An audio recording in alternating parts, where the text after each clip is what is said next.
तिन्नी हुई नौ निकाह के लिए परेशान।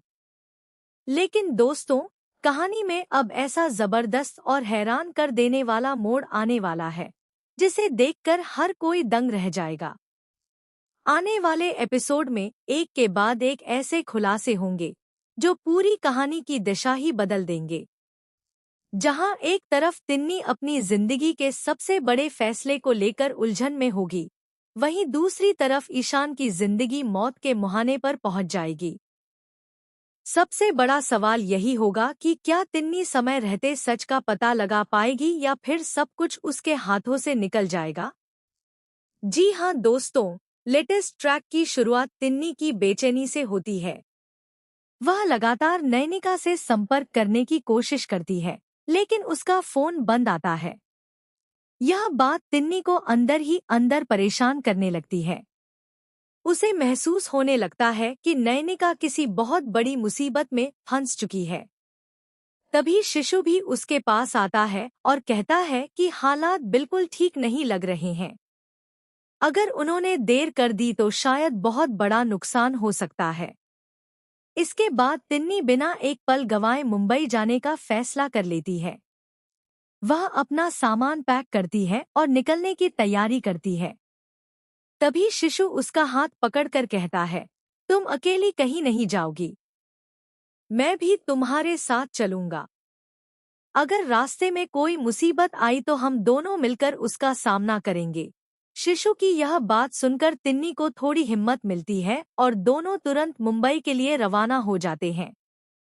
दूसरी तरफ ईशान एक सुनसान गोदाम में गुंडों के बीच फंसा हुआ होता है। गुंडों का सरगना बार बार उससे पैसों की मांग करता है और कहता है कि अगर उसने उनकी बात नहीं मानी तो उसकी जिंदगी खत्म कर दी जाएगी। लेकिन ईशान बिना डरे उनका सामना करता है। वह साफ शब्दों में कहता है, अगर मैं तुम्हें पैसे दे भी दूं तो क्या गारंटी है कि तुम मुझे और नयनिका को छोड़ दोगे? मुझे तुम लोगों पर बिल्कुल भरोसा नहीं है। ईशान की यह बात सुनकर गुंडों का गुस्सा सातवें आसमान पर पहुंच जाता है। वे उसे बेरहमी से पीटना शुरू कर देते हैं। ईशान के शरीर पर लगातार वार किए जाते हैं। उसके चेहरे से खून बहने लगता है, लेकिन फिर भी वह उनके सामने झुकने से इनकार कर देता है। आखिरकार वह गंभीर रूप से घायल होकर जमीन पर गिर पड़ता है और बेहोश हो जाता है। इसके बाद गुंडे नयनिका को सामने लाते हैं। वह ईशान की हालत देखकर बुरी तरह टूट जाती है। वह गुंडों से हाथ जोड़कर कहती है कि ईशान को छोड़ दें, लेकिन गुंडे उसकी एक भी बात नहीं सुनते। उल्टा वे नयनिका को धमकी देते हैं कि अगर उसने पुलिस को खबर देने की कोशिश की तो सबसे पहले उसकी जान ले ली जाएगी। इसी बीच कहानी में पहला बड़ा ट्विस्ट आता है।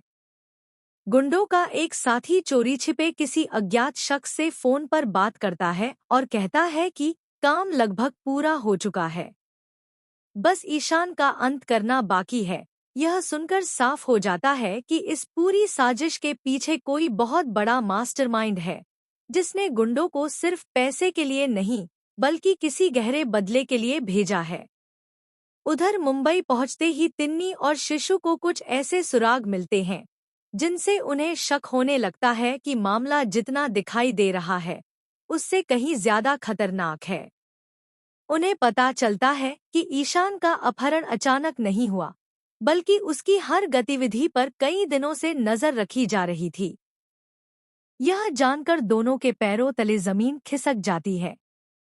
दूसरी ओर नयनिका किसी तरह मौका देखकर एक कागज पर मदद का संदेश लिख देती है और उसे खिड़की से बाहर फेंक देती है। किस्मत से वह कागज एक राहगीर के हाथ लग जाता है। वह तुरंत पुलिस को सूचना देता है। पुलिस बिना देर किए लोकेशन ट्रेस करना शुरू कर देती है।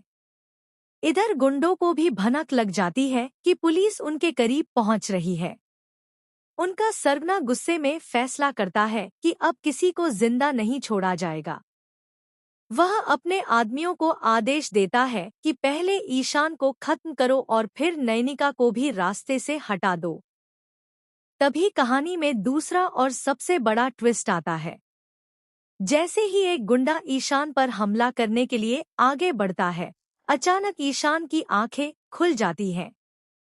वह पूरी तरह बेहोश नहीं था, बल्कि सही मौके का इंतजार कर रहा था। वह अचानक उठकर एक गुंडे को धक्का देता है और वहां भगदड़ मच जाती है।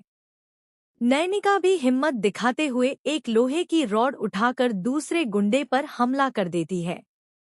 इसी दौरान पुलिस की टीम वहां पहुंच जाती है। चारों तरफ गोलियों की आवाज गूंजने लगती है। गुंडे भागने की कोशिश करते हैं, लेकिन पुलिस उन्हें चारों ओर से घेर लेती है। काफी देर तक चली मुठभेड़ के बाद कई गुंडे गिरफ्तार हो जाते हैं, जबकि उनका सरगना अंधेर। ईशान को गंभीर हालत में अस्पताल ले जाया जाता है। डॉक्टर बताते हैं कि उसके शरीर से काफी खून बह चुका है और अगले कुछ घंटे बेहद महत्वपूर्ण हैं। यह सुनते ही नैनिका की आंखों से आंसू रुकने का नाम नहीं लेते।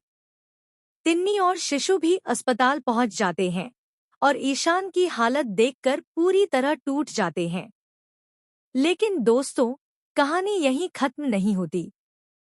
अस्पताल में पुलिस जब गिरफ्तार किए गए गुंडों से पूछताछ करती है, तब एक ऐसा नाम सामने आता है जिसे सुनकर हर कोई हैरान रह जाता है।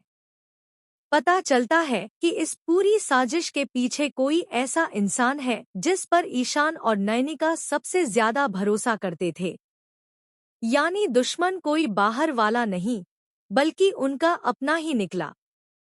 यही खुलासा आने वाले एपिसोड को और भी ज्यादा धमाकेदार बना देगा। अब देखना बेहद दिलचस्प होगा कि आखिर वह असली मास्टरमाइंड कौन है।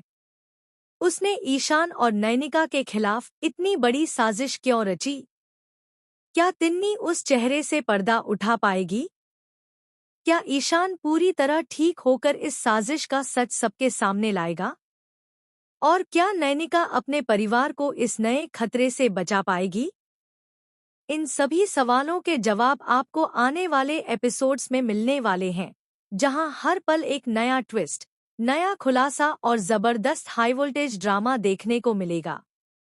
इसलिए अगर आप भी इस कहानी का अगला बड़ा मोड़ मिस नहीं करना चाहते, तो हमारे साथ जुड़े रहिए और ऐसे ही लेटेस्ट टीवी सीरियल अपडेट्स सबसे पहले पाने के लिए हमारे चैनल को जरूर फॉलो कीजिए।